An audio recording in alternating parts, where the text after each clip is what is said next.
Swim, bike, run, keeping it real with Garrick, Lowen, Jackson, Laundry, and Nicholas Chase. Plus everyone's favorite host, Lisa Becker-Rice. This is the Real Triathlon Podcast. Training, racing, no filter, all hard.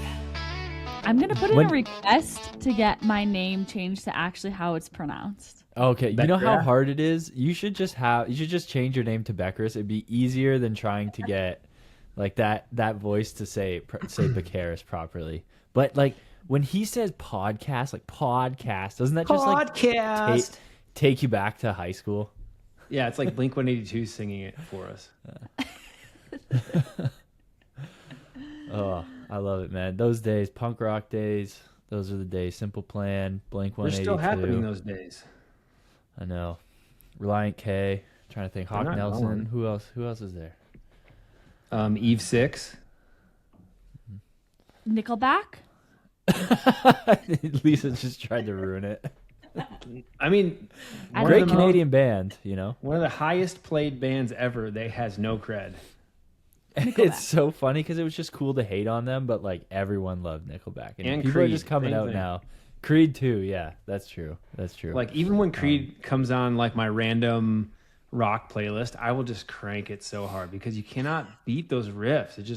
You just want to send it. It's great.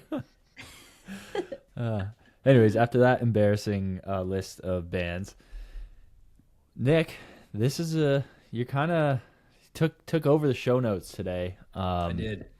Yeah, big day for you. I think you're kind of in the feels, so I can't wait to read what you've got or to hear what you've got in store for us. Before we roll into that, Lisa, we missed you last week, and then I missed you the weekend before because I had to not come to Oceanside. That was a whole thing. Yeah, tell us about that, but Gerald. I tried to.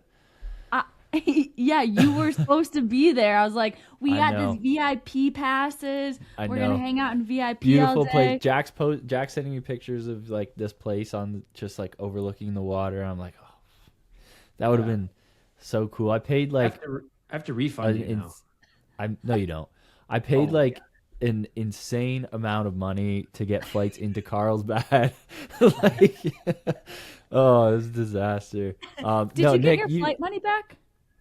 So yes, but I wasn't able to do it through American Airlines. I had to do it through American Express. Thankfully, I actually usually I use points, but because it's American Airlines that flies into Carlsbad, and I never fly American Airlines, I just Amex doesn't transfer points over to that, so I paid for the flights. But because the same day that Morgan had all that stuff going on, I got diagnosed with mono, so I was able to use that because I got the blood tests and everything, so I was able to use that to get my. I thought we were calling that the more like publicly acceptable name, like Epstein-Barr or something like that. Oh yeah, it's just the kissing EPV, disease or EBV, yeah, Epstein-Barr virus. We still don't know how I got it. Because it's pretty much saliva, and I haven't been kissing any girls except for my wife and very few dudes, so it's like you don't really know, something pretty stuck controlled. in your beard and it just kind of like coagulated. Maybe someone like was sneezing and you had your mouth open, were like within 6 inches of them. There's definitely ways. I get into contact with a lot of bodily fluid throughout the day, different types, but it's not usually saliva. But like if you're talking really close to someone, I guess maybe. Someone probably like when they talk accidentally was like, "Oh, this is my LaCroix," but it was your LaCroix. Oh, maybe. I know you drink LaCroix. We drink bubbly at work. Yeah. Ooh. Oh, bubbly. Okay, so that Deeper grape than cherry. LaCroix.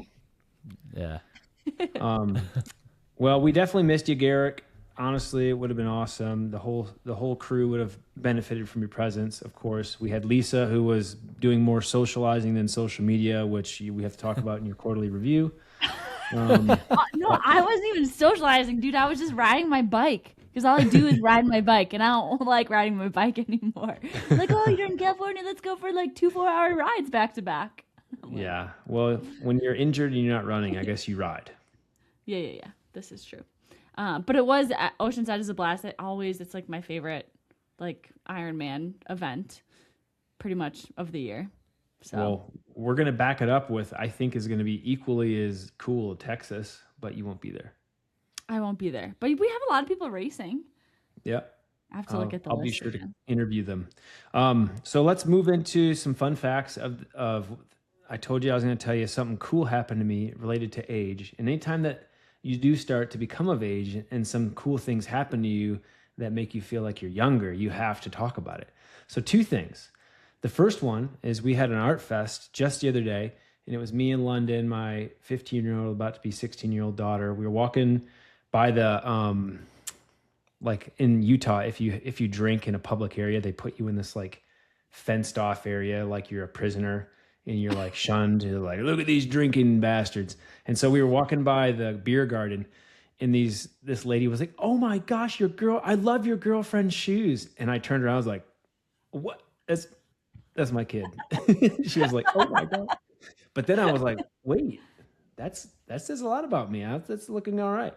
And then the second thing was like 2 days later, there's this like 70-year-old fella who always compliments my swimming at the pool. And I was telling somebody else, I was like, yeah, it's getting hard, getting older. And he's like, wait, I thought you were like 28. And I was like, oh, all right. And so I didn't even tell him how old I was. 28. I know. I was gonna say, yeah, no, you do look rich, Nick, but 28. Something. Something's going on. So I mean, anyway, is this? You could definitely pass for a 28-year-old the same way that like actors pass for high schoolers. ooh, that's all Like right. you're- Do they all It- just look kind of? It could be true for sure. Like I would if I had to bet, I would say 28, definitely closer to 28 than 45. But Yeah, 45. How Frig old are off. you now? I don't even know. Like, I'm not telling you. It's going to be a mystery. I'm going to keep it private from here on out. I'm like a woman. 38. Sure. Maybe. He's 39. Plus or minus 8. 39. The big 4-0 is coming. Let's have a big party for that though, Nick. Well, July. Amy hasn't gotten the invites out yet, but we're going to do like a Vegas get together. So if you want to come to Vegas and have probably the best night of your life, we'll be sending that out. Is that guaranteed? And it's quick. It's quick and easy to get there. And I've talked to one of my acquaintances who's like a huge influencer guy, or was like, knew all the best places and got VIP at everything. And he gave me like a top 5 list of things you got to do if you're turning 40 in Vegas. So I think one of them was like rent supercars. So we'll probably do that for sure. I'll get a rip a Lamborghini for sure. Nice. Today's episode though. Yes. Sorry, serious now. Back to Today's back to episode. serious. Because what happens when you don't want to work out, right? Because that's really the key about this time of year. We've gone through the first quarter. We've had our first builds. We've had to stop taking. Well, I mean, Lisa, you're still probably in this, having fun phase, but you're getting ready for something eventually. Garrick, maybe you're getting ready for, the birth of your child. But I mean, if you're training for something, that's a race. It's nobody really talks about the workouts that almost don't happen, or when it sucks so bad to where you just have to like stare at yourself in the mirror and be like, you said you wanted to do this, you bastard. Now you get your ass out there and you ride your bike right now, no matter what you want to do. And you have to like basically convince yourself to do it. There's not like a highlight reel for it. Nobody's texting you like, you got this. It's just like you versus you. And you have to decide whether or not to show up based off of whatever's going on. And I think like the number one thing you can say is motivation is just unreliable. And that's why it can't be your system. So that's what I want to talk about today. Any thoughts on that before I dig into some of the segments? I got like 4 of them. I don't know, but I had one of those workouts on Friday last week. I was like, You had a no hype workout? oh yeah, a lot of my workouts have been no hype recently. But Friday I was like, I woke up, I'm like, oh yes, I'm going to get a recovery day. I'm going to go for an hour spin. And then this like little workout pops up in Training Peaks. And I was like, no, I don't want to. Your recovery day got shanghaied? Yeah. Well, in my head, I wasn't in Training Peaks yet. So I just thought like that was going to make the most sense. It was a recovery day. I was just riding and doing workouts and riding. And and it wasn't. And so, and I did it, and I did it inside on the trainer. Shout out Jackson. Wow. I know, big deal. But I did it. And if I just met the minimum standards for all of it, and I was proud of myself at the end. So Yeah, that is something to be proud of when you can just barely even like be within 10% of the goals, because sometimes that's a win. Garrett, do you still have those days? Yeah, every day. No, I think it's just like normal to grind through it. I think if you didn't have those days, you would like the people who only train when they're motivated just aren't consistent at all, right? And consistency is just everyone says consistency is key, and it really is to just stay on it. And that's what keeps me motivated, is being like, no, I need to be consistent. And I have like little tricks that I do throughout the week that motivate me to keep it going, just like frequency stuff. I'm like, well, if I don't do it today, I still got to get 5 bikes in. So stuff like that. We're going to dig into all of that. And I'm going to dig into little parts of it. We're going to break it down. So let's establish for sure, like the struggle is normal, and it's not a flaw if you are struggling. And I think that that's tough these days, because everything that is driven down our throat is like, everyone's happy, you feel great, you wear this outfit, you take this supplement, you live this lifestyle, and it's good. And I think more than anything, I realize like we all assume everyone's motivated, especially the elite athletes. Like we assume that everyone's feeling great, and if we're not feeling that way, then there's something wrong. And the reality is, the part of the process, even for the high level athletes, they deal with the same level of resistance as age group athletes. There's just a little bit of differentiation there. Do you guys wake up inspired every single day to get this shit done? No. Right? Like I go to bed inspired and wake up uninspired. It's all the YouTube algorithm you've been watching. You're like, oh yes, I'm stoked. Tomorrow's gonna be amazing, and you wake up and you're like, I'm tired. That was Like, me oh, today. now I have to actually do it. That was me today. That's why I kind of brought it up, because last night I was like, I'm going to eat a big dinner, get to bed early, wind down. And, my legs, I feel like they're finally coming around to where I can push this. I had like a 4-ish hour bike workout with a lot of intervals, then a long, steady Ironman effort on the trainer. And I was like, I'm going to hold myself accountable, dude, on the trainer, because if I do it outside, if I don't feel good, then I probably won't do the interval. So I knew if I went on the trainer, I'd hold myself accountable. And then I just was like so pissed this morning. Like I did not wake up as like fired up. I was like, why is it so hard to even exist on this particular day? So I had an hour. It was one of those days where you have like an hour warm up and an hour cool down. And those are almost the worst, because you're just like mindlessly just picking up your phone every few minutes. Like, has anyone said anything to me? And what is going on? So that was more of like the reality check, right? Like the struggle every single day. And I think that's what age group athletes need to remember, is like the ones that we coach, for sure, you guys are coaches. What do you tell athletes when they're missing workouts, or they're struggling to hit efforts, or you see like they've gotten 3 interval workouts planned for the week, and you look back and they've just basically ridden steady on Watopia or something? What do you ask them? I personally like to remind them of their goals. I'm like, what are your goals? And they're like, yeah, I have this big Ironman in August. Like, okay, great. Like, let's try to focus on that, because what you're doing now is going to definitely be impacting that big goal you have later on.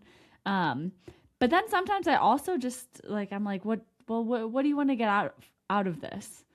Because I think it is also like age groupers are different, at least from us, and it has to be enjoyable and it has to be a lifestyle. I think Nick, you might coach a little bit more like intense age groupers. I coach a couple of high level age groupers, but a lot of them I coach are just like, I want to have this be an epic experience. I want to do this race and I want it to be fun and enjoyable. So I also take those things into account. But yeah, I'm not a hard ass, I don't think. No way. You're not like, No Can't see way. Lisa. Listen here, Being a you. hard ass. You I little girl, you can get up there. be though. But then I also am like, stop paying me. If you're not going to do the workouts, don't pay me. I think feel the first bad. question is always like, why though, right? Yeah. Like, why didn't you do the workout? Were you just unmotivated, uninterested? That's different. Yeah. And then you come back to, okay, what are your goals? Well, Mm-hmm. you gave me these goals. This is your goal. This is what I believe that you have to do to achieve this goal. And you just remind them if it is a motivation thing. If it's because they're tired, something happened, then it's like, okay, well, how can we restructure this to get to your goals? Yeah. Yeah. I like to always remind everyone, like, you have an outcome-based goal that you came to me with initially, and that outcome is, whatever, finish sub 4 or something, or sub 5. And then I'm like, but your process-based goals are kind of shitty, and they're not adding up to that outcome. And so I think that's what you have to pull the rug out from under it. And sometimes I'll ask some really condescending questions just to be funny. I'm like, you sure you really feel that bad? Like, are you really broken up with your girlfriend? Are you guys going to fix it? Like, you might as well train. You don't want to miss it. You'll get back together tomorrow. Don't worry. So yeah, I think just for that first segment, the reality check is everyone goes through the struggles, and you don't have to be the best in the world or a beginner to experience these types of struggles. We all have them. There's a really funny quote that Dane Cook said once, and it was like, everybody laughs, everybody cries, and everybody takes painful shits. Even Ryan Gosling, who's winning a Grammy or something, or an Emmy, or no, wait, he would probably win an Oscar. That's what he would win. He's had to sit on that throne and have a painful shit too. So we all go through them. And if you only trained when you felt good, I don't think you'd get very far. Cause like I don't know. How many times do you think you feel really good during a weekly session? Like, how many times a week are those sessions? Like, I'm fucking on it. 1. I get one a week. 1 to 3. Maybe one of each discipline. Garrick, do you even still swim? Like, I haven't heard about you talking about swimming in forever. I recreationally, I do. I'm still swimming 5 times a week. It's just I'm swimming with my buddy, and they're very much not like, I'll do 2 or 3 swims on my own, and then I'll do 2 or 3 swims with him a week. But the swims with him are just like putzing around. He's very much taking it seriously, but it's just enjoyable to show up and be like, all right, what are we doing today? And like then adjusting the swim to whatever I feel like doing.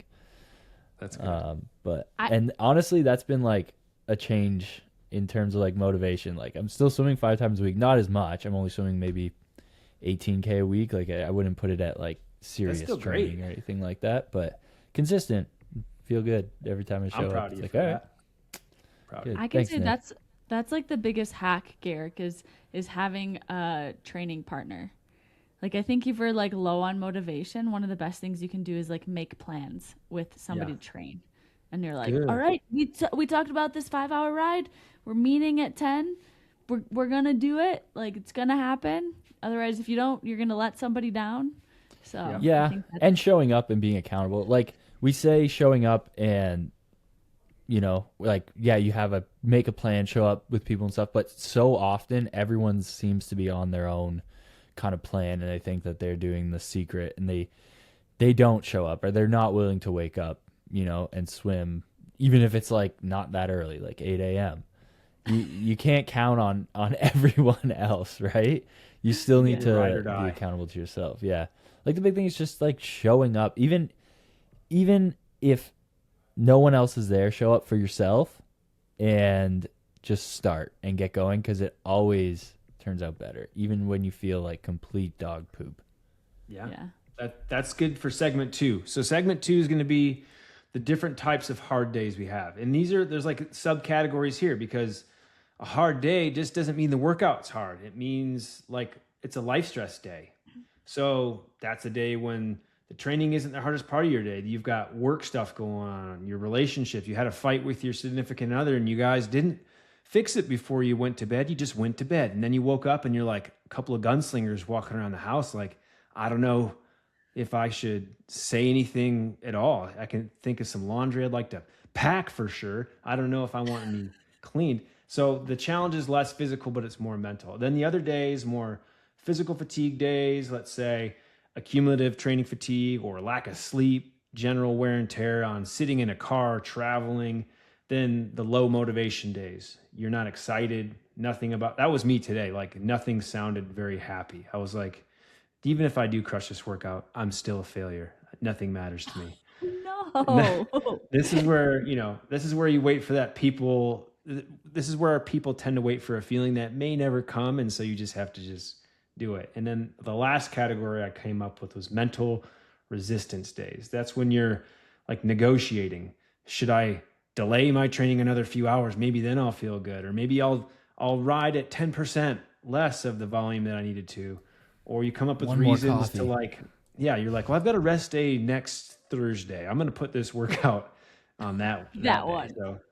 So you got life stress, physical stress, low motivation days, and mental resistance days. Like, have you all experienced any of those in the last 7 days, even? Mental, life, no motivation, and mental resistance. All of them? I have one today, man. I was supposed to do a bike ride and a run today, and I did my work in the morning, and usually I work in the morning and then do it in the afternoon on Mondays, and I got my work done and I was just so fried. It was one of those, like, I'd been going through it the last few months with mono, and I've really come out of it the last month, or last few weeks, but I had one of those days where I was just down, and I was like, exactly what you said. I was like, one more coffee. Let's see what happens. and then I go to make my coffee. Yeah, I go to make my coffee, and next to the fridge, or on the fridge next to the coffee machine, is this huge to-do list. Like, it just seems like the stuff I have to do is just piling up around the house. And I was like, you know what? I got 7 hours here until the podcast. Can I just get through all of this? Or get through as much of this as I possibly can. Because we got like, just every time I know, it's just piling up, and mentally it's creating such a mental load on me that I was like, you're still going to be fine this week. You're still going to get all your training done, but take this afternoon and just hammer through all this stuff. And I guarantee you, had I gotten on the bike, if I had gotten on the bike and started training, I would have felt better within 15, 20 minutes of biking, and I would have gotten my stuff done. No problem. Yeah. Maybe. That happened to me. That hour warm up, after about 35, 40 minutes, I was like, I listened to a song, I listened to an audiobook, I took another gel, and then I was like, I think I did one thing that I was like a little excited about. And then I was like, all right, my legs are responding a little bit. So fuck it, let's go. And then I think that's the key. Just start. Lisa, what about you? Any of these? I mean, you don't have a stressful life or physical challenges, or you've got a great fiance, a great dog. You've got everything going on. Social media looks like you just like to dance. Yeah. Well, my social media on my profile is like failing. I'm like, you've been lacking. I posted. I know I'm not. That is a part of my life right now where I have like zero motivation. I don't feel creative, and I'm like, what am I going to talk about? But anyways, I'll get back to that. I honestly write a couple. So for me right now, because I'm not running, or I'm like easing back into running right now, I'm just riding my bike like a fuck ton. And I'm so like, I usually always am begging for more biking, but like I did 21 hours of riding last week, and it's a lot of alone time on the bike, or just like going on it's another 4-hour ride, another 5-hour ride. But Coach Matt is starting to trickle in some like bigger workouts, and they're workouts that I look at and I'm like, ooh, I don't know if I can like complete that. So in some ways, like, it's exciting because I'm like, because if I do complete it, I'm like, yes, I'm amazing. Like, I am a cycling hero. And I haven't failed one yet, thankfully, because I might just like quit the sport. Because I would just be like, I'm tired. I'm a terrible cyclist. But I don't know. So I'm looking at these workouts and they're just like very intimidating to me. So I am procrastinating them a lot more. Like today, I procrastinated my first like VO2 workout, like by hours, because I was like, I want it to be sunny outside. Because if it goes bad, then I just want it to be outside and be happy and enjoyable. And I don't know, trying to set myself up for like best case scenario of it like being successful, or if it doesn't have like cop out ways to be It's better. so funny we do that. We're like, well, I'm going to put this route next to like a coffee shop. In case it goes bad, then I'll at least be able to get a croissant. Yeah. Then I can like cry while I eat my pastry. Yeah, at least I'm not totally fucked.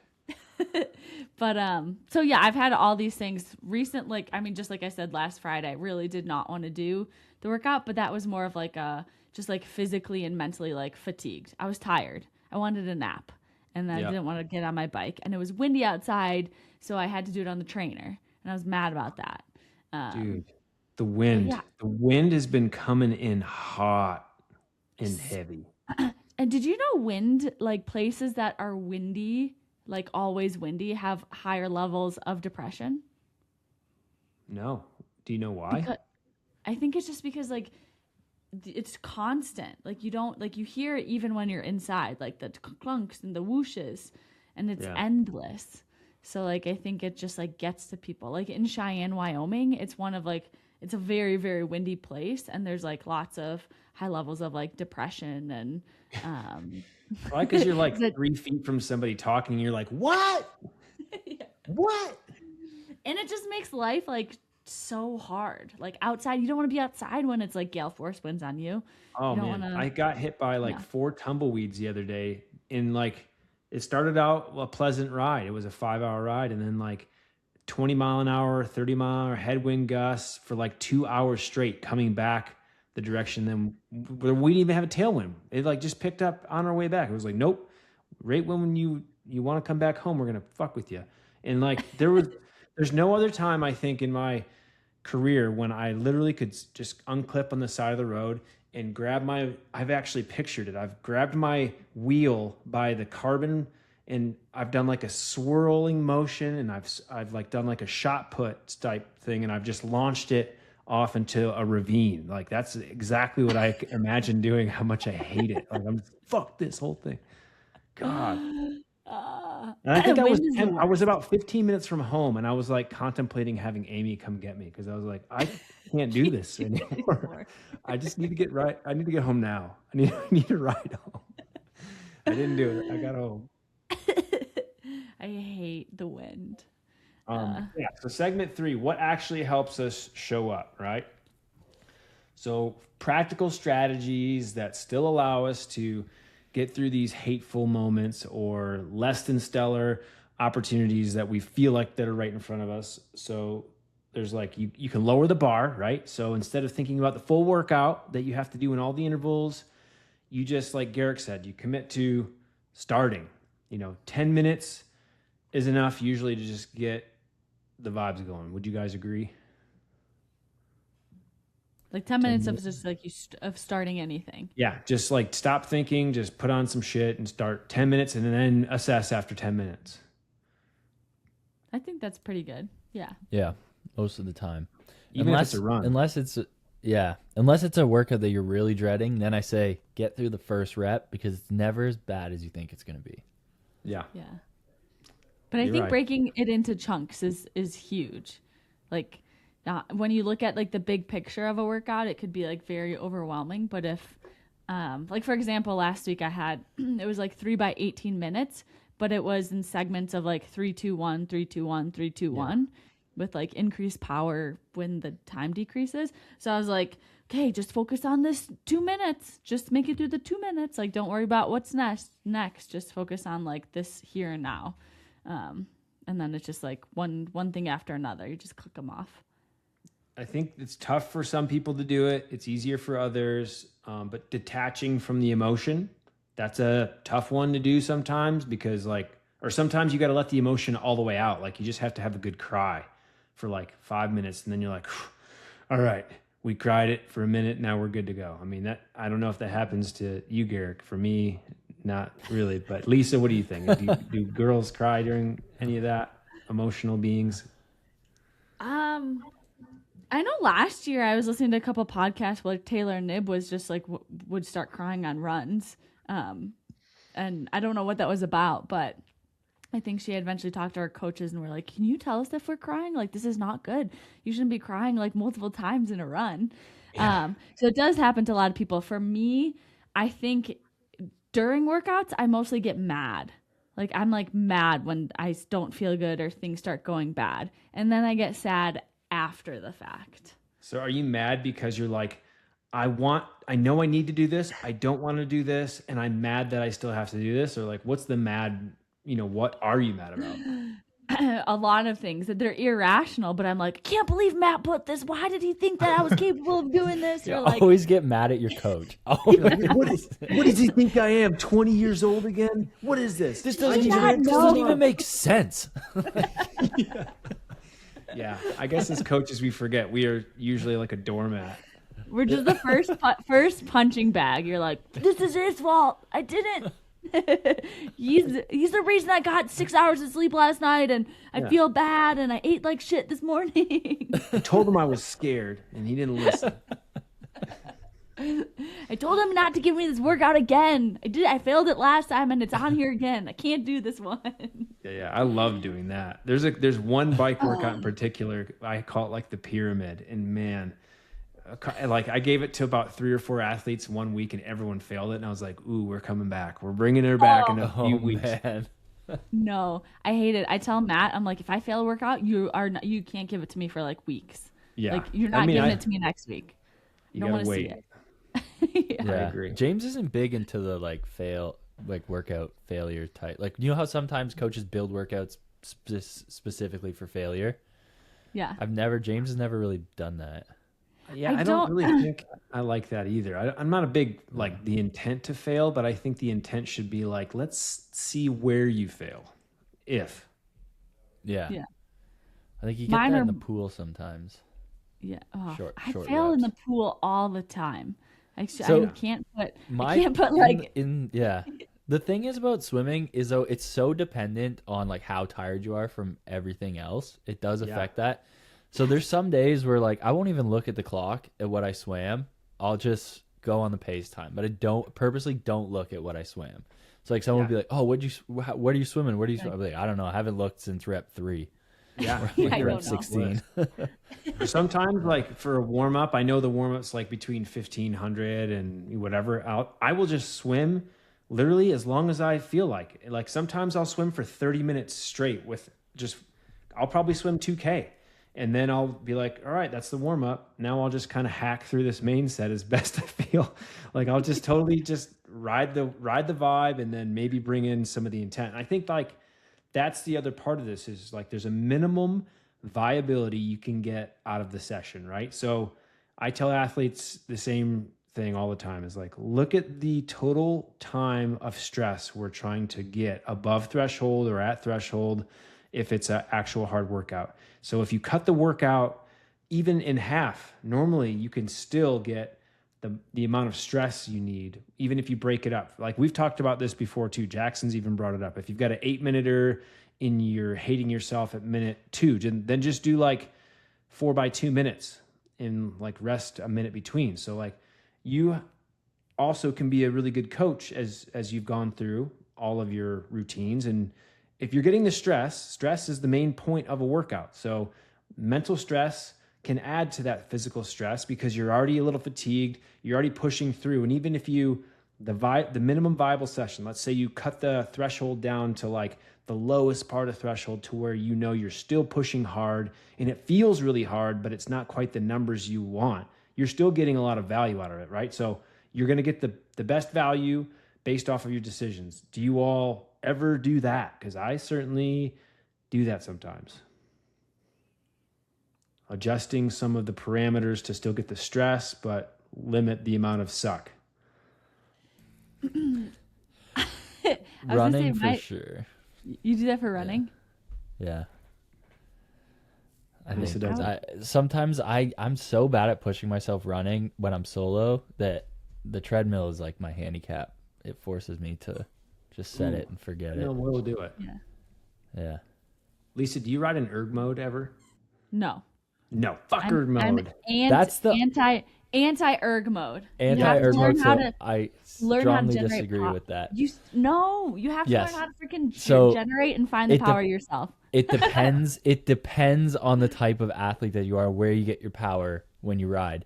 But the reason I use erg mode sometimes is the mental load. It decreases the mental load of the workout, especially when you're doing like long, steady or tempo intervals. Yeah. But erg mode is very good for athletes who get their power from cadence as opposed to strength, because it forces you to lower your cadence. So you're grinding more. So it forces you to get stronger. It's not applicable to racing. Come on. I think nice it's okay high to mix cadence. it. Mix it in here and there if you need it Definitely. as a pacifier, but I don't think it should be the de facto. Yeah, I think like you said, longer intervals if you're doing tempo or like sweet spot stuff, and it's like 4x10 minutes. Awesome. Turn on erg mode if it's Yeah, boring. if you're like 100 RPM on erg mode, you're chilling. Even at like threshold, you're like, what is this? This is nothing. Yeah, 'cause Cheater. you can really get ahead of it. Yeah, you're chilling But is what you're doing. yeah, it does. It really lowers, especially like sweet spot, steady. If you're doing Ironman intervals, sometimes it's just like I'm doing 3 by an hour on the trainer. I am not paying attention to my watts. I am turning erg mode on and watching a movie. That's okay. Yeah, Yeah, typically, or just go up the Alp and you know like your pedal pressure is gonna get you that power. Yeah, Whoa. the Alp's another good one. Yeah, using the terrain on Zwift is another good one. So if you are doing stuff like, say you're doing longer intervals, using the inclines to be an excuse to get out of aero, or like so you're not in aero the whole time or something like that, or getting back into aero, going down the hills on the flats, stuff like that. Just move it, change it up, use some bit of different mind tricks. So this is the first year that I have started to experiment with like trainer difficulty. I used to always put like I don't want to feel any differences when I'm on Zwift. Like I don't care if I'm going uphill or downhill. I want it on like I have control over like when I shift the gear, it gets harder. No downhill, we're not coasting, we're not easy pedaling, like none of that. And my coach was like, Lisa, you need to try this. And I was like, no, because it takes away like my ability to like nail the workout perfectly. So I've been trying it, but like I just hate watching the Zwift screen, and you have to like kind of watch it to like know if you're going uphill or downhill, and then you're like, whoa, why did it get easy all of a sudden? You have to shift. Anyways, It is good and bad. There's time and place for everything. I think that's the point of all this is you got to use whatever you can to make it work to get the best identity of yourself on that day. So it can shift from like, fuck, I need to have a good workout. You can shift it if you're not feeling it to be like, I'm someone who shows up, I'm here and I'm about to do it. I think I watched on Netflix, Rory McIlroy, it might've been on Netflix, Rory McIlroy's progression until he finally got his Grand Slam. When I watched that Masters, it was like the most emotional thing ever, but it was something that his caddy said to him after he went out of regulation and they had to go to sudden death. His caddy told him, I think, let me get it verbatim. He said, we would have paid to be in this spot on Monday, wouldn't we? Right? Like it totally flipped him around. Like if you knew that you had a chance to win the Masters on the Monday of Masters week into sudden death, you'd have paid for that. You would have taken that anytime. And so as much as he was like, man, I could have won it like 4 times over the past 6 holes, and I just totally miss these opportunities. I think that that's a really good mindset. So just instead of I need to have a great workout, just I need to show up to this. I need to be here because no matter what, I'm going to be a version of myself who gets shit done. So that's a good one, I thought. Any thoughts, Lisa? I was just gonna say, do you guys ever like visualize specific part of a race or a specific feeling or a specific, I don't know, for example, I'm like a big goal of mine is to do well at like TT Pro Nationals this year. So I keep visualizing like the end of like specific intervals, and I'm like, this is the last like 2 minutes of this race. Like, put yourself in there. You're going to be like bleeding out your eyeballs. Like, it's going to be painful. It's going to be this, like, visualize that. And I don't know if you guys do any of that while you're doing like swim, bike, run stuff. Yes, absolutely. Yeah. Especially in the pro race as it is now, when I'm climbing or when I'm like over threshold, let's say for me, that's like around 350 or 80 watts. Like, and I'm really feeling it. I'm like, I need to hold on longer than I really want to right now, because I'm going to have to push hard over the top and get back into the same rhythm that I brought into this hill to even just stay with these groups. So I absolutely have to visualize. Yeah. Or visualize like the person that you want to drop, and you're like, I'm going to drop this person. Like, Yeah. I just need to push it a little bit more. I always think about that. I'm like, and my TT, I'm like, man, I got to hold it because Lisa's coming with the motos behind me. She's on TV. I can't be caught. Hurry up. Here's a question that I was thinking about the other day. Do you guys have, when you're doing like track workouts, even a treadmill workout, which is always when I think about it, say you have a certain distance left, say it's less than 400 meters. Is there a track in your mind that you go to picture how much you have left? Absolutely. Yes. Yeah, there's that one track that you picture that you're at running. Like, and I know that finishing. turn. I know that turn. I know that stand of bleachers that I can run by. I know it. But I also picture myself like at specific points on just like a standard track. You're like, okay, I have 1K left. That's 2.5 laps, and now I have 150 meters left. I'm this point in the track, and I just have to run half of a curve and a straightaway. And It's just a generic track. It's not like a specific track. No, it's not a specific track. I haven't done a track workout in years. I know, but me too. The track I think about is not the track I've done my most track workouts at for some reason. Mine is the Yeah. Nike track. Of course. The only in the track. forest. Have you run on it? No, but I've visualized it. I see people running on it, so it must be good. That's like the dream, to have a property where you have enough where you can put a track, and it's like in the forest like that, and then you have like a pond that you can do open water swimming in and stuff. And We're a pump track. I dream want about a pump that. track. Every Like triathlete. little- you get a space little for that. jump. Lisa, they created in Washington, Utah. It's called the Washington Wheels Park, and it was designed by like Tony Hawk. But they've got a pump track, a trick track. Like every day this week, it's been open for the first time. There's like a billion kids there. It's crazy. You'd love it. See, that's so cool. Like, I just like that's what I'm doing after triathlon. I'm gonna learn how to do like sick mountain bike tricks and probably break multiple bones. Just get a foam pit. Foam pit. So cool. Oh yeah, or we could get like a ramp and like learn how to do backflips. Like I see little like 5-year-olds doing stuff like that. Sick. All right. All right. So let's go to a very important disclaimer. Just like you see a disclaimer on all these pharmaceutical ads. When should you actually back off? When should you not push through? When is there a difference between discomfort, warning signs that you should, listen to? Persistent fatigue, signs of illness, clear burnout. My number one rule is like my legs say no and my mind says no, then typically I will absolutely, and that doesn't happen too often, where the legs are just absolutely not performing. And then I absolutely still hate myself even when I give it that 10 minutes. Then I'm like, all right, it's probably time to and I've given out probably a couple times a year on these types of things when I'm just absolutely had it. Like, when you see Stevie Nicks go up there to perform present day and you're like, that bitch has had it. And that's how I feel. So the workouts that you almost skip are off. Oh wait, that's the next section. Endurance isn't just about pushing through. It's about making the right call over time, right? That's it. The bottom line. Yeah. They're all going to add up. Avoiding as many setbacks as you can. Yeah. I think theoretically we are supposed to get better at this over time. Like, 'cause you learn your body a little bit more, and you learn a little bit, like we're supposed to learn from experiences about like, what are the feelings we can push through, and what are the feelings that are going to like put us in a hole or get us injured.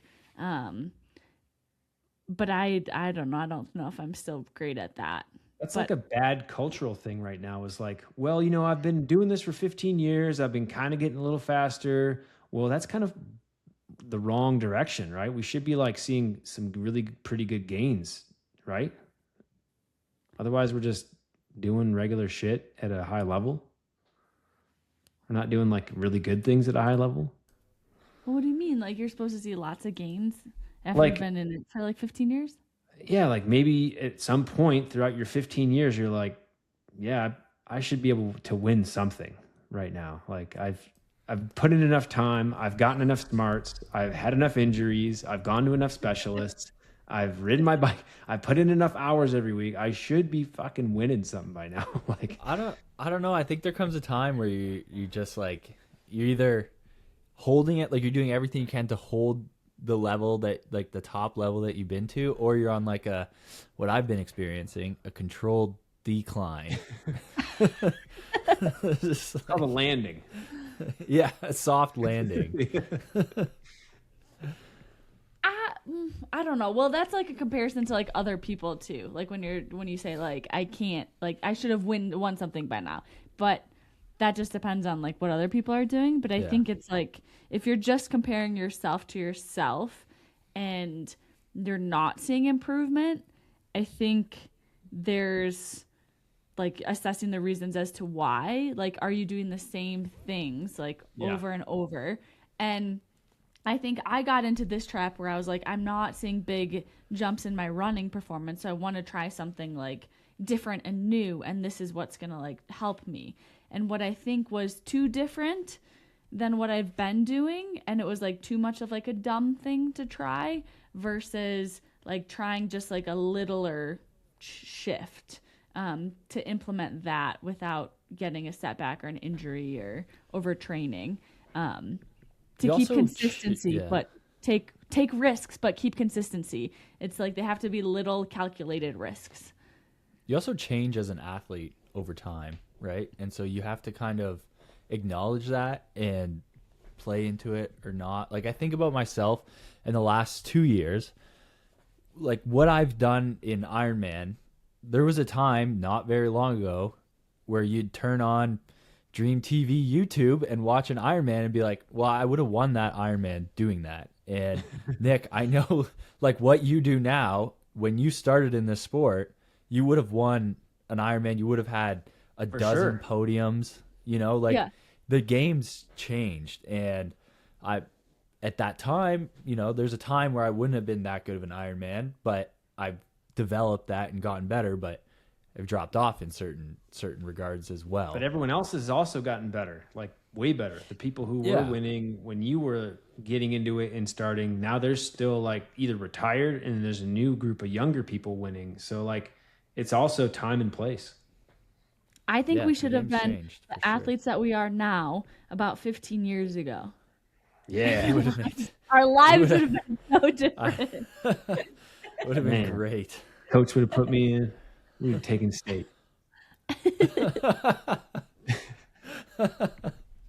Man.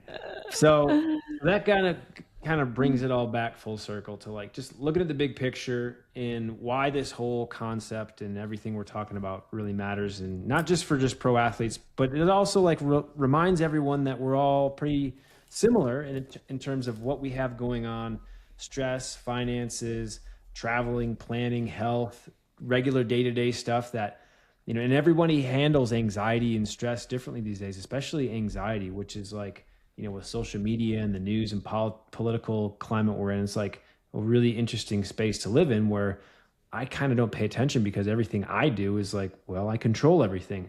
But like, imagine if I was in a place where I was only going to work, coming home, didn't have a whole lot of things that I was doing for myself. I would be more reliant probably on what's happening around me to derive a little bit more security rather than creating my own. So I think that there's a lot of different ways of doing it, and there's a lot of things that you can look down on and not understand. But I think at the end of the day, we're all very much going through a lot of the same levels of stress and anxiety based off of our own unique experiences. And we don't talk about it very much. And I think that's really why I wanted to bring this whole thing up, is because I know we all struggle. and on social media and what everyone portrays, it's supposed to be great. But like those moments, those sessions where you didn't want to do it and you still did, and you were grinding through it and you came out at the other end and you felt better. Those are the ones you needed the most. Those are the sessions where your legs are like, oh wow, like I feel my legs are feeling like I put something into them today. And then your energy changes, and then you start to feel like you've built some momentum. And that's why I wanted to talk about all this. Yeah. Yeah. I think sometimes it's important to talk to other athletes as well, right? Like we're talking about it now, but sometimes if you struggle in a workout, talk to someone else. There's one workout that I failed, and then I talked to Jack, and he was like, me too. I failed it too. And that's so rare because James doesn't make workouts like that, but it just happened to line up to where the load happened where we're all tired and it just didn't work out, right? We just missed it. But everyone struggles with training and motivation at times, right? So sometimes it's good to just go outside, talk to other people, touch grass, regroup. You're going to be fine. It's about the big picture, not the small details. Although once you get the big picture, then the small details do matter. But most of us aren't at that point yet.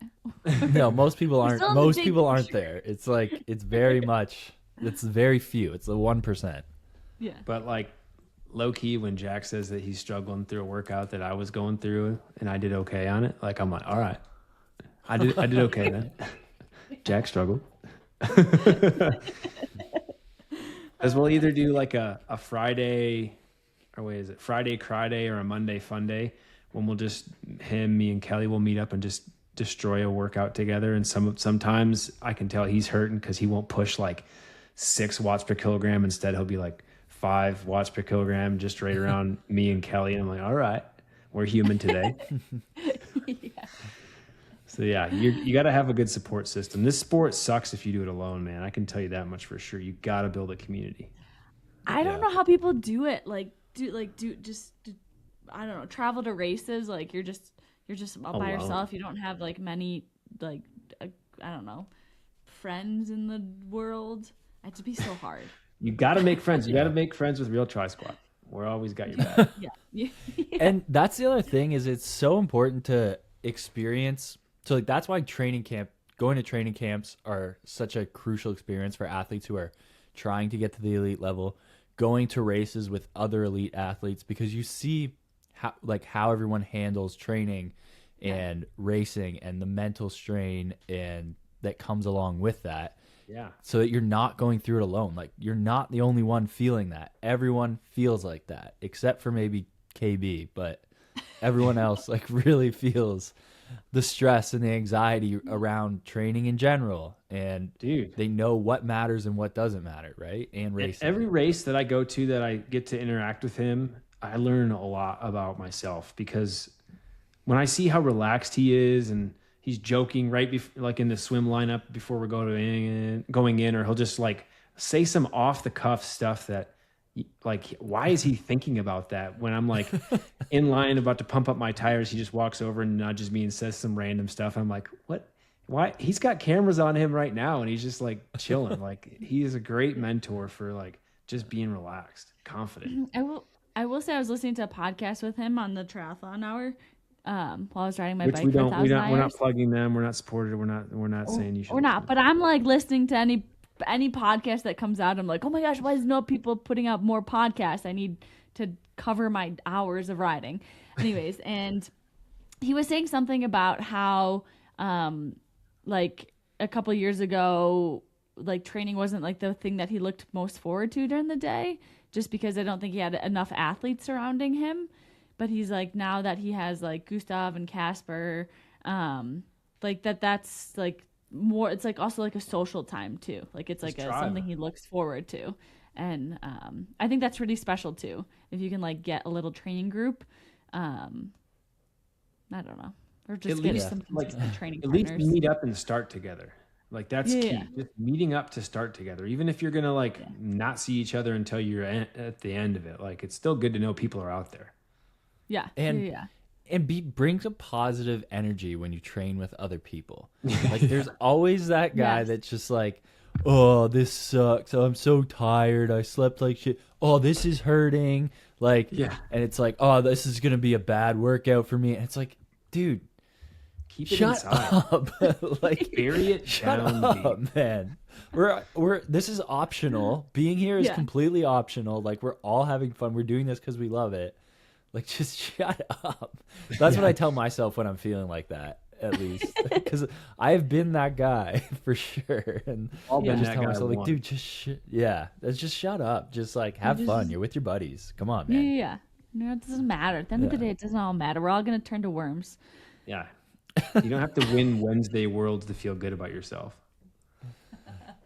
All right. Well, that was a pretty good topic. Thanks for indulging in that. I think next we can get into some passing or smashing. If anyone has any topics available that you can come up with. Pass or smash, Oh, yeah. pass or smash. Tell me now, don't make it last. Pass or smash, pass or smash. This moment's gone, so make it fast. All right. Garrick, lead us off. Found it. All right. Pass or smash. For the record, I'd like to say that I didn't put this one on here, but Whatever. it definitely applies to everybody. Yes. Training through poor sleep. Smash. I smash it, even though I hate it, but I'll smash it.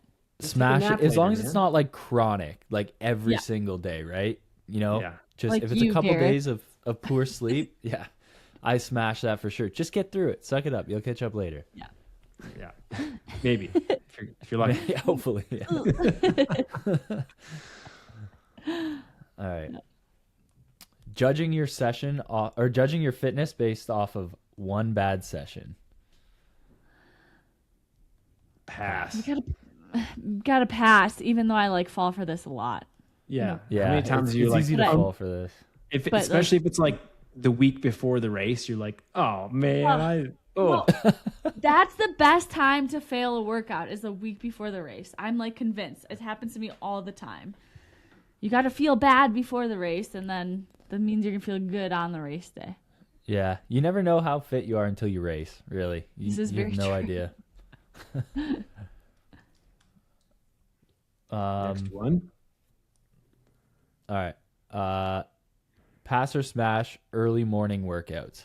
Smash, but like at 8 a.m. That's early morning, not like 6. I'll do a It's 6 not or 7. early I morning. smashed That's that. mid morning. Yeah, early is like 6, 7. Then pass. Okay, would you rather do a late night session? No, I'll pass that too. Definitely not. Definitely I would. not late. I night session. prefer.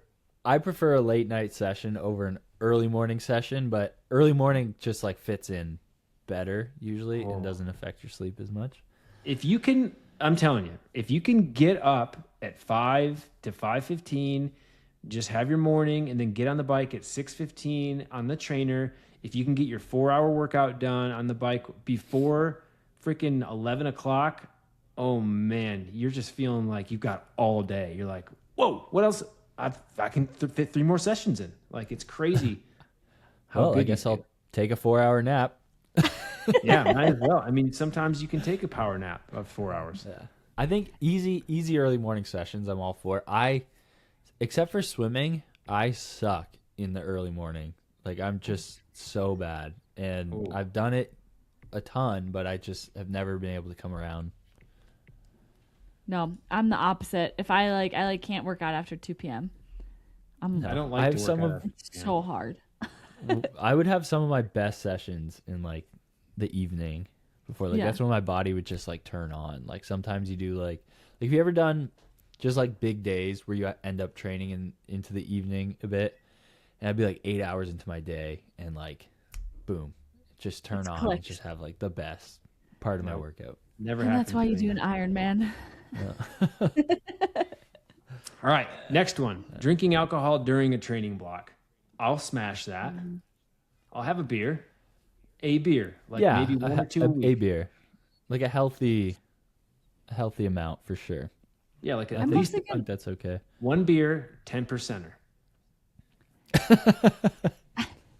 I'm probably gonna pass that mostly because like one alcoholic drink like affects me so much that like it just like, but maybe if I did it more often, it wouldn't affect me as much. But I also don't like beer. I don't like wine. Like, You're allowed to pass this, Lisa. You can pass. Nobody's, I I mean, don't no want you one's to think that shaming I'm not you for cool, passing okay? no, drinking is less socially acceptable than it ever has been at this time. But I'm like more like let's right at the last race of the season, like let's just like go like crazy, and then feel awful the next day, but have a 4 great beers. night. Oh, Yeah, morning. 2 10%ers, and I have a hangover at 1 a.m. already. Can't do it. All right. Last pass or smash, taking a full rest day with 0 movement. Oh, sometimes it feels so good. So you're going to smash. I'm gonna smash that, but it can't be every week. I can't do it every week. Like it drives me mental. Like if I do it more than like I need to be totally fried. Like last year, Masters Sunday, I was so cooked, and it was the end of my Ironman block, and I did nothing but watch the Masters. Oh, that's a good day to do it. And that was like I have such good memories from that day because I think that was like the last time I did that. That's this week. Yeah, it's Masters this is week. this week? Yeah. Oh, It's wow. this week. I would say pass unless I'm sick. That's the only time I'll do it. I think you need one of those like once every like 4 months. Yeah, you gotta, and when you know, when you need it and you know it, you just gotta send. Yeah, and you're send just it like, to the let me couch. just be, like be one with the couch. Like you absorb, the couch absorbs you. Yeah. Well, Yeah. we don't have to do a grind my gears since we only had one on there, and it was mainly just Well, me. I just put one. Okay, just go right into it. This is a grind my Yeah, gears. we don't where need just to- we kind of bitch about something that is personal to us. And Garrick, you go ahead and start it. A cluttered workout space. I cannot stand a cluttered workout space. Take So care how do of you your feel about space. Jackson's Keep it workout clean. space? Oh, this is how I always think of Jackson's workout spaces. They're Oh. always cluttered and like haphazard and like There's I'm like, granola "Jack." bars everywhere. Yeah, and the wrappers and all that stuff. Just when you have a clean workout space, you have a clear mind, so that you can just execute that, and it smells good. You know, like clean, uncluttered, and clean. And I love it. Lisa's got a messy face going on right now. No, I'm like Jackson. It doesn't like mess clutter really doesn't bother me. It bothers Steve. So that's the issue. But like, it doesn't, I like to leave piles of things all around and Yeah. it's just how I function. I kind of But- do that, but my piles are better than your piles, but I still have the pile. Yeah, My I grind just- my gears is because this happens in southern Utah quite a bit because the vanity is just next level. But just regular looking dudes who don't really have a business doing this at a public gym where there's people around. First off, put your shirt off in a gym. Why are we working out with shirts off? Secondly, why are we having like an actual fitness posing competition in the gym mirror while we're all just like minding our own business and living our own lives? You're just like looking at your tricep dimple like it's about to be magazine worthy, bro, and you still got years to go. I don't know. It's not me. I can't do it. Don't pose in the mirror. This drives me nuts too. When I saw that you put this on it, because I have a rant for this too. In our gym, there's all these different. So you walk in the entrance that you walk into the change room is the same one you exit to go to the gym, right? But you walk through the change room to get to the pool. So there's all these little different like alcoves in there, or like little bays with lockers Mirrors. and stuff. Yeah, well, so I always go to the last one closest to the pool because it makes sense that should be the least busy, right? And I could not figure out for the longest time why it was always so busy, and it was always just the most annoying people that were in that one, and I just could not figure it out. And then I realized, and I saw there's a mirror at the end there, so all these guys go over there and they take a locker there because it's next to the mirror, and they're like taking pictures and stuff. I'm like, dude, you're in a freaking change room, man. Like, what are you doing? Yeah, but that lighting's real good. Yeah, real good. Dude, So- women I do will that? say that I mean, women for sure do that, but nowhere near as like men do. But like, I don't think they really do. Like, I haven't witnessed many like that, like are posing like in the mirrors, like flexing and stuff. Like full on, like they're being judged by people who are behind the mirror. They're just like sending it hard. I'm like, what? No. Why? No, don't. No. Don't do that. But I do, like, when I exercise, like, I'm pretty much looking in the mirror the whole time because I'm, like, critiquing my form and stuff. Like, I'm, like, making sure. But then if I see, like, a cool lat pop, I'm like, wow, my lat looks good today, you know? Yeah. I mean, it's for you. It's for you, though. It's not, you're not peacocking. You're just, like, silently like, oh, hey, girl. Well, those swimming, all of those 10,000 yards of swimming I did last week really paying off. I'm usually like, is that a fucking forehead tan again? Jeez. I will actually, this is how bad it is now. At the end of my swim set, I will kick at least another 500 just so I can take my swim cap off and get my forehead. my forehead balanced out just a little bit. I did, Steve, the other day we were walking, I had the tan lines from the helmet strap. Ooh, like, that's I had great. one of those. He's like, you have that. And I'm like, he's like, you need to wear more sunscreen. I'm like, dude, that's 21 hours. Yeah. Yeah. Yeah. But yeah, I don't know. I think tan lines for triathletes are, you know, it's like a rite of passage. So They're it just hot. means that you work out, Nick. Yeah. Yeah. You know? Well, all right, great episode. Anything last besides Bi-Pillar Performance? It's our choice magnesium. I take it 30 minutes before bed each night, and you can use our code REALTRI15 for 15% off on your first purchase. Thank you, Pillar. You are the best. Do it. They also have fatty omega little things that you can take. I take to 3 a support. day. Yeah, I take 2. The And link they're is in the description. The link is in the description, but also they're like flavored. Like I take the orange flavored one, so I think it's, but you can't taste it because they're like you swallow it. But I think it's so you don't get like the fish burps, Yeah, which I've never got. Killed it. Yeah. So that's cool. Good thinking. Pillar good for your performance. Good fats. Yeah. All right, guys. If you enjoyed this podcast, share it with your friends, like, comment, subscribe. And apparently now on YouTube, you can hype the video. I don't know if that's just a Canadian thing. I've heard about that. I haven't been able to find how to do it. But figure it out. Do it, because apparently it's really good for the algorithm. It really helps us if you hit that like button, too. That's great for the algorithm. And it's great if you tell a friend and just talk about how much you love us and how much we motivated you this podcast. Right? Give you all those tricks. I hope so. Guys, until next time, peace. Out.